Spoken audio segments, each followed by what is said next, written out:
Break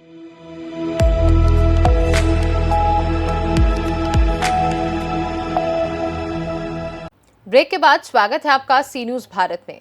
खबर मध्य प्रदेश के रीवा जिले के गुड़ विधानसभा क्षेत्र से है, जहां भाजपा नेता पंडित बालेंद्र शुक्ला ने लोकसभा चुनाव के संदर्भ में मीडिया से बातचीत के दौरान कहा कि मेरे पूर्व के कथन के अनुसार गुड़ में भारतीय जनता पार्टी को लोगों ने अच्छे मत देकर जनार्दन मिश्रा को तीसरी बार सांसद के रूप में चुना है। उन्होंने कहा कि विंध्य में कांग्रेस का कोई अस्तित्व नहीं है। अजय सिंह राहुल व दिग्विजय सिंह कांग्रेस को दीमक की तरह खा रहे हैं। जब तक ये दोनों कांग्रेस पार्टी में रहेंगे, कांग्रेस कुछ नहीं कर सकती है। उन्होंने कहा कि अजय सिंह राहुल का विंध्य में कोई वजूद नहीं है। प्रदेश के डिप्टी सीएम राजेंद्र शुक्ला के विषय में उन्होंने कहा कि कुंवर अर्जुन सिंह व श्रीनिवास तिवारी के बाद अगर विंध्य का कोई कद्दावर नेता है तो वह राजेंद्र शुक्ला है। अयोध्या व यूपी हारने के सवाल पर उन्होंने कहा कि सबसे बड़ा कारण रीता बहुगुणा जोशी को उत्तर व उत्तराखंड के लोग अपना ताज मानते हैं। उनको भारतीय जनता पार्टी ने टिकट नहीं दिया व उन्हें नजरअंदाज किया। इसी का परिणाम रहा कि भाजपा को उत्तर प्रदेश में हार का सामना करना पड़ा। लेकिन उन्होंने मध्य प्रदेश की तस्वीर साफ करते हुए कहा कि भारतीय जनता पार्टी 29.0 से लोकसभा चुनाव जीतकर कमलनाथ के बेटे नकुलनाथ व पूर्व मुख्यमंत्री दिग्विजय सिंह जैसे व्यक्ति को, जो अपने आप को बहुत बड़े नेता मानते हैं, जनता ने नकार दिया। आइए सुनाते हैं कि इस दौरान उन्होंने मीडिया से चर्चा में क्या कुछ कहा है। शुक्ला जी, लोकसभा चुनाव से पहले आपने एक भविष्यवाणी की थी कि गुड़ विधानसभा क्षेत्र से भाजपा 20,000 से अधिक वोटों से आगे रहेगी। ये अनुमान आपका कैसे आपको मन में आया था? देखिए, गुड़ विधानसभा क्षेत्र में चुनाव के दौरान गांव-गांव, घर-घर में घूमा और ये गुड़ क्षेत्र में 15 साल का मेरा व्यक्तिगत संघर्ष है और घर-घर का व्यक्तिगत मेरा रिश्ता है। जब माननीय मंत्री जी टीकर से गहिरा मड़वा और गोविंदगढ़ में सभा किए, मैं पूरी पीरियड साथ में था और मैंने चुनाव के 2-3 दिन बाद और चुनाव के वोटिंग के समय 5 बजे ही मैंने, कभी आप सांसद जी से पूछिएगा, हमने उनको पार्टियों को जातिवार आंकड़ा बता दिया था कि बीएसपी को इतना वोट मिलेगा, कांग्रेस को 30 से 32 हजार वोट में सिमट जाएगी और हमारी भारतीय जनता पार्टी 20 से ऊपर वोटों से चुनाव जीतेगी। और क्षेत्र में कार्यकर्ताओं का अनुभव और जनता के बीच में जाना और ये पूरे पंचायत बाई लोगों का घूमना, ये मुझे मालूम है, इसलिए मैंने पहले कह दिया था कि हम 20,000 वोट से ऊपर चुनाव गुड़ में जीतेंगे। विधानसभा चुनाव में तो कांटे की टक्कर लगभग थी, ठीक है, भाजपा के विधायक बने, लेकिन काफी थे और ऐसा लग रहा था कि कांग्रेस टक्कर में है। देखिए, कांग्रेस कोई टक्कर में नहीं थी। यहाँ वो वोट दारू पैसे का वोट था और क्यों परिवर्तन नहीं करा लिए लोकसभा में। और एक हमारे विधायक जी के आक्रोश था, जनता का आक्रोश था। अगर कोई प्रत्याशी बलदा होता, नया चेहरा होता, वो भी 20,000 से चुनाव जीतता। अभी जैसे कांग्रेस को लेकर बहुत सारे बयान आ रहे हैं। अजय सिंह राहुल यहाँ के मध्य प्रदेश के बड़े नेता हैं, नेता प्रतिपक्ष रहे हैं। उन्होंने कांग्रेस पर ही निशाना साधा है क्योंकि कांग्रेस पूरी सीटें हार गई और उन्होंने जीतू पटवारी, कमलनाथ, दिग्विजय सिंह सब पर कुछ न कुछ आरोप लगा दिए। देखिए, अजय सिंह राहुल कुंवर अर्जुन सिंह के लड़के हैं, बस इतना बड़ा नेता है। अजय सिंह राहुल चुरहट से चुनाव एक बार हार चुके हैं। ये मनीष जी और आप लोगों को मालूम है, जब 2013 के पहले मैंने गुड़ में एक बहुत बड़ी सभा की थी और मैंने कहा था कि अजय सिंह राहुल जी को स्वयं मैं नेता के रूप में तो नहीं मानता था, ये मानता था मेरे क्षेत्रीय नेता हैं। और 2013 में जब इन्होंने मेरा टिकट कटवाया और रीता बहुगुणा जोशी जी ने 20 बार अजय सिंह जी से बात किया और संजय निरुपम जी यहाँ के प्रभारी थे, उन्होंने बात किया, तो अजय सिंह जी ने लग करके और दिग्विजय सिंह ने लग के मेरा 2013 का टिकट घोषित करवाया और स्वर्गीय सुंदरलाल तिवारी जी को जबरदस्ती यहाँ टिकट दिलाया। मेरा क्षेत्र बनाया हुआ क्षेत्र था।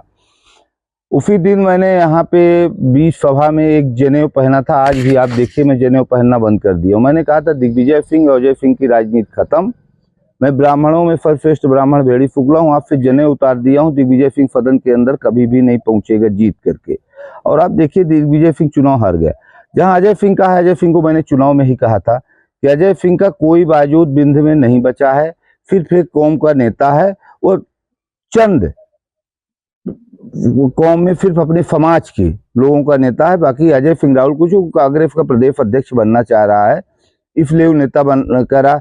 हमने ये प्रियंका जी, जब मैं कांग्रेस में था, प्रियंका जी को मैं अपना नेता मानता, तो फिर मैंने उस समय प्रियंका जी को मैंने एक शब्द कहा था कि दीदी, अगर मध्य प्रदेश में आप दिग्विजय सिंह और अजय सिंह राहुल को हटा दें पार्टी से तो कांग्रेस पार्टी बहुत मजबूत होगी। उन्होंने कहा क्यों? तो हमने कहा कि ये अर्जुन सिंह अपने पिताजी वाला बलदा ले रहे हैं और अजय सिंह राहुल अपने बाबा वाला बलदा ले रहे हैं और दिग्विजय सिंह समधी वाला बलदा कांग्रेस पार्टी से ले रहे हैं। तो गांधी परिवार के ना दिग्विजय सिंह फगी हैं ना अजय सिंह राहुल फगी हैं। ये गांधी परिवार को खत्म करना चाहते हैं कि कांग्रेस कभी ना आए। अपनी राजनीति कांग्रेस के नाम पे जिंदा करके ऐश कर रहे हैं। बाकी इनका कांग्रेस में कोई दूर दूर तक बावजूद नहीं। आज भी मैं कह रहा हूं, अजय सिंह का राजनीतिक अस्तित्व खत्म हो चुका है। चौराहट में जो चुनाव जीते हैं सतेंदु के व्यवहार मानिए, कुछ भी मानिए कि उनसे वो ब्राह्मणों के खिलाफ ही गलत काम करना लगे। एक ब्राह्मण का उन्होंने घर गिरवा दिया और सुनना बंद कर दिए। प्रदेश महामंत्री हो गए, प्रदेश का दौड़ा शुरू कर दिए और बड़ा नेता बन गए, इसलिए चुनाव हार गए। नहीं, अजय सिंह राहुल को जब सतेंदु ने चुनाव हराया था चौराहट से, आज भी सतेंदु अगर चुनाव ईमानदारी से चौराहट में काम करते तो अजय सिंह राहुल कभी चौराहट से चुनाव न जीतते। जैसे कि मध्य प्रदेश में विंध्य क्षेत्र में एक कद्दावर नेता के रूप में राजेंद्र शुक्ला स्थापित हो चुके हैं। जीत का बीजेपी के श्रेय उनको भी दिया जाता है, खासकर भाजपाई देते हैं, जनता भी मानती है। आप किस नजरिए से उनकी सफलता को देते हैं और क्या भविष्य में उनके बारे में क्या कहना चाहते हैं? देखिए, राजेंद्र शुक्ला जी कद्दावर नेता हैं। कुंवर अर्जुन सिंह और श्रीनिवास तिवारी के बाद और श्यामाचरण विद्याचरण शुक्ला के बाद अगर मध्य प्रदेश में ब्राह्मण चेहरा के रूप में कद्दावर नेता हैं तो राजेंद्र शुक्ला जी हैं। कारण क्या है कि श्यामाचरण शुक्ला हमेशा दिग्विजय सिंह से चुनाव लड़ते थे, विरोध और अर्जुन सिंह से लड़ते थे और श्रीनिवास तिवारी को विधानसभा अध्यक्ष बनाने वाले श्यामाचरण शुक्ला थे। आज कुंवर अर्जुन सिंह ने अगर विधायक संसद बनाया है, श्यामाचरण शुक्ला ने विधायक संसद बनाया है, तो राजेंद्र शुक्ला ने भी विंध्य में 4 संसद और कितने विधायक बना दिया। राजेंद्र शुक्ला को प्रदेश नहीं, राजेंद्र शुक्ला आज की डेट में देश के नेता हैं और श्यामाचरण शुक्ला के बाद शुक्ल बंधु मध्य प्रदेश में खत्म था। आज राजेंद्र शुक्ला ने शुक्ल बंधु को मध्य प्रदेश में जिंदा कर दिया है। ऐसा तो नहीं है कि एक जातिगत अवधारणा आपके अंदर आ गई है, क्योंकि आपके उसमें आ रहा है कि आप पक्षधर ज्यादा हैं, ऐसा तो विचारधारा। देखिए, ये गलत बात है आपकी। हम पक्षधर नहीं हैं। आपने राजेंद्र शुक्ला के बारे में पूछा, मैंने बता दिया। इस बार का टिकट तो नागेंद्र सिंह को राजेंद्र शुक्ला ने न दिलवाया। नहीं, अगर राजेंद्र शुक्ला न चाहते तो नागेंद्र सिंह जी को टिकट न मिलता और शिवराज सिंह न चाहते तो। जातिगत भाजपा राजनीति नहीं करती है। जातिगत राजनीति भाजपा नहीं करती है ना। जात से मुझे मतलब है, मेरे साथ हर जात के लोग हैं और भाजपा में तो कहते हैं मुसलमान विरोध में है, लेकिन मैं इस बार गुड़ क्षेत्र में निकला हूँ तो टीकर, गहिरा, मड़वा, अमृति, जहाँ सोचिए अमृति में 3-3 हजार मुसलमानों के वोट पड़ते थे। इस बार मैं भाजपा में जब स्वयं गुड़ क्षेत्र में माननीय जनार्दन मिश्रा जी ने मेरी गाड़ी की स्वयं परमिट बनवाई थी। मैं अपना डीजल अपनी गाड़ी लेकर के पूरे गुड़ क्षेत्र का दौड़ा किया हूं और कम से कम 30% वोट मुसलमानों के भारतीय जनता पार्टी को आए हैं। एनडीए गठबंधन के साथ भारतीय जनता पार्टी सरकार बनाने जा रही है, लेकिन इस चुनाव में एक दिलचस्प बात ये दिखी कि अयोध्या बीजेपी हार गई। क्या कारण मानते हैं और सरकार किस तरह चलेगी, क्या कहना चाहेंगे? देखिए, बीजेपी चुनाव नहीं हारी है अयोध्या, ये एक राजयोग होता है और जिनको टिकट दिया गया होगा उनका संसद में पहुंचने का राजयोग न रहा होगा, समय ग्रह गड़बड़ थे इसलिए चुनाव हार गई। बाकी तो भारतीय जनता पार्टी केंद्र में अच्छा काम की। हम तो मध्य प्रदेश की बात करिए, 29 सीटें जीत करके आए। अयोध्या तो हमसे बहुत दूर है, हम इतने बड़े नेता नहीं हैं और मैं एक छोटा सा भारतीय जनता पार्टी का कार्यकर्ता हूँ। लेकिन आज मध्य प्रदेश में हम 29 कमलनाथ जैसे व्यक्ति को भारतीय जनता पार्टी का एक छोटा सा कार्यकर्ता चुनाव हरा दिया। दिग्विजय सिंह इतना बड़ा नेता बनता था, 2 बार का मुख्यमंत्री, उसको एक कार्यकर्ता ने चुनाव हरा दिया। और राजेश मिश्रा जी ने पूर्व मंत्री को चुनाव हरा दिया, कभी चुनाव लड़े ही नहीं। एक बार बीएसपी से चुनाव लड़े थे, 12-14 हजार वोट पाए थे, उसके बाद उनको डायरेक्ट भारतीय जनता पार्टी ने वोट दिया और कार्यकर्ताओं ने इतने वोटों से चुनाव जिता दिया। अयोध्या में कुछ बात, यूपी में चुनाव हारने का मेरा एक कारण जरूर है, एक ही यूपी हम चुनाव हारे हैं, रीता बहुगुणा जोशी का टिकट न मिलना।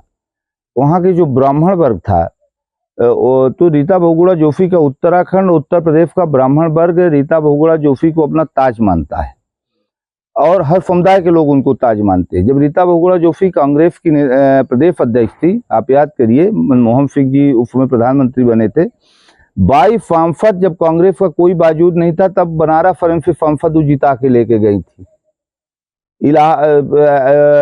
जब वो विधायक के चुनाव वहाँ लखनऊ जैसे सीट से जीती, राजनाथ सिंह के खिलाफ चुनाव लड़ गई तो दूसरे नंबर की नेता थी।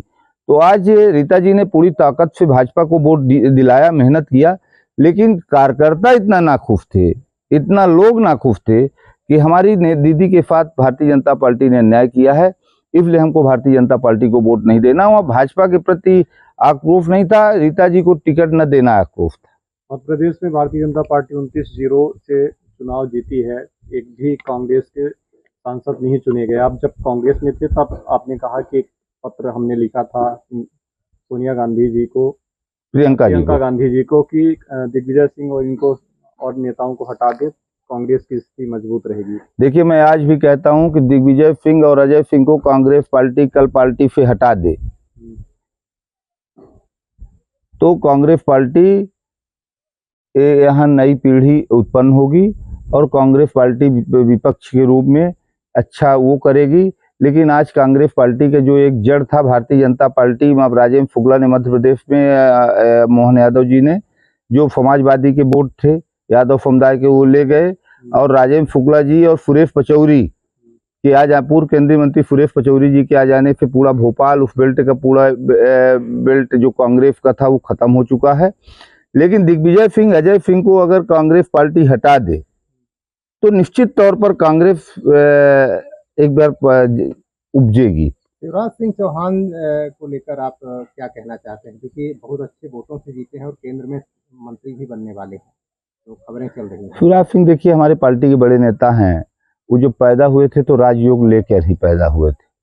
जिस व्यक्ति को राजयोग 25 साल की उम्र में विधायक हो गए, मैं 10वीं पढ़ता था जब शिवराज सिंह विधायक हुए थे, पतले पतले, मुझे याद है मैं बहुत छोटा सा था, विशंबर पांडे 89-90 में विधायक बन करके गए त्रिपुर से, और मेरे रिश्ते में चाचा थे और मुझे बहुत बेटा जैसे ही मानते थे। और अपनी विधायकी काल में उन्होंने पहाड़िया में स्कूल, मुझे जो कुछ दिया गुड़ क्षेत्र में कार्यकर्ताओं को 2.5 साल के कार्यकाल में, वो हमें ही दे के गए। स्कूल खुलवाए, परीक्षा केंद्र बनवाए, स्कूल को ट्रेजरी पेमेंट की फाइल लगवाए, पैरवी किए। तो विशंबर पांडे जी के साथ मैं जब जाता था भोपाल घूमने, तो वो शिवराज सिंह को मैं देखा था पतले पतले दुबले दुबले से कभी कभी। लेकिन आज शिवराज सिंह देश के बड़े नेता हैं, लाडली बहना योजना जैसी योजना लाई जिससे 29 सीट हम चुनाव जीत करके आए। और शिवराज सिंह के बारे में क्या कहना है, तो देश के नेता हैं, उनको तो देश का राष्ट्रीय अध्यक्ष होना चाहिए।